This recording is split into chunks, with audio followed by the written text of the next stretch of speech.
context on Village Capital and how we came to this work and why we chose to write this article along with Ani, who I'm sorry to say isn't here today. So there's probably going to be a lot of questions that we will defer to her book, which is also an inspiration for this work. So I just want to give a little shout out to Ani and her work in this space.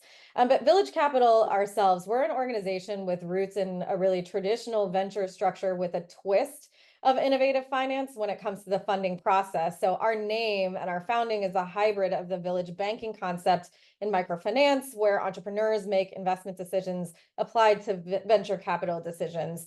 And over the past 15 years, we've directly supported more than 1,600 impact creating entrepreneurs around the world and deployed capital to more than 150 companies. And we've learned a lot about the application of the traditional venture model to startups who are working on major social, environmental, and economic challenges in different contexts and different geographies.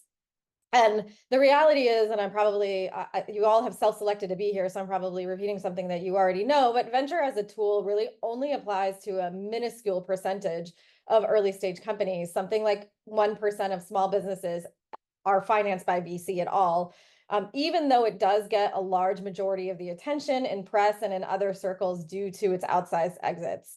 In our work, we have seen the downside of an overemphasis on venture capital, which does require a company to grow at hyperspeed to meet its investor expectations and their obligations to their limited partners, and a company's impact at the sacrifice sometimes of the company's impact goals. So we wrote this article really to increase awareness of an increasing number of alternative financing paths available to companies who do not want to grow at all costs and are instead looking for what we call purpose-suited capital that enables them to effectively finance their business without sacrificing the impact. To give you a little flavor of how we've been doing this at Village Capital, we have been experimenting with some alternative structures for some years. Early on, the utilization of revenue share. I think we're going to give some other examples later, but one very specific example, our VilCap Investments Fund invested in a company called Spensa Technologies, which is a precision agriculture company based in Indiana, through a revenue share investment structure. At the time, Spensa was going through an early customer validation and market development process and had strong enough revenue to make this type of investment an attractive option. The agreement for us to receive a percentage of revenue as a payback for the investment that we made in the company gave founders the flexibility and runway to grow at the speed at which they needed. And after 2 years, Spensa was actually able to beat the original revenue forecast and repay the revenue share obligation early. This really highlighted to us the value of revenue share as one financing tool to help early stage companies grow either on their own or to the point where they can raise more traditional financing if they are looking for such an option in a less burdensome or extractive manner. And that original revenue share investment provided Spensa, as I said before, with the flexible capital it needed to finance its early operations and get it to a place where it was ready for investment.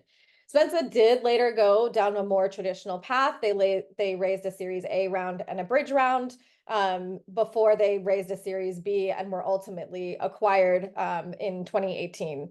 We know that revenue share is not a one-size-fits-all tool, and it can combine helpfully with venture capital and more traditional types of financing, but it can also be used in lots of other ways that we'll talk about later. Spensa happens to be in a group of invention-based businesses which often need capital for prototype development. And so this type of structure really helps with companies in this space to be able to do that.